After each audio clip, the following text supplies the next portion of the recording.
नमस्ते। जुकाको समस्या भएको बच्चाहरूमा एउटा प्रब्लम हुन्छ। उहाँहरू रेगुलरली हरेक वर्ष बच्चालाई जुकाको औषधि खुलाउनुहुन्छ। टाइममा सरकारले जुकाको औषधि बाँड्दाखेरि पनि जुकाको औषधिहरू खुवाउनुहुन्छ अथवा डाक्टरलाई जचाएर जुकाको चूर्णाको औषधि बीचबीचमा खुवाउँदाखेरि पनि किन होला बच्चालाई फेरि दोहोऱ्याएर जुका भइरहने, किन चट्ट सन्चो नहुने भनेर।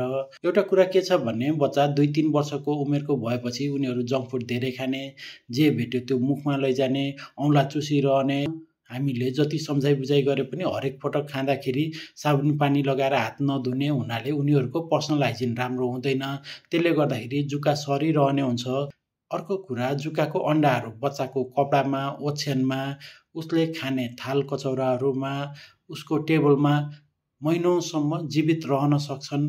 एकपटक पुरा उपचार गरिसकेपछि फेरि त्यहीँबाट बच्चाहरूलाई इन्फेक्सन हुने जोखिम हुन्छ।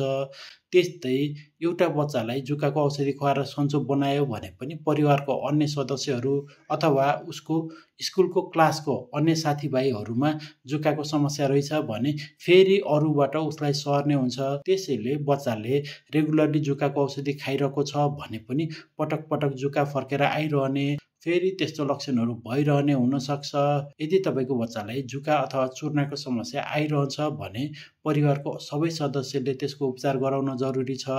यदि साधारण जुकाको औषधिले काम गरिरहेको छैन भने डाक्टरको सल्लाहमा औषधि फेर्नुपर्ने पनि आवश्यक हुन सक्छ।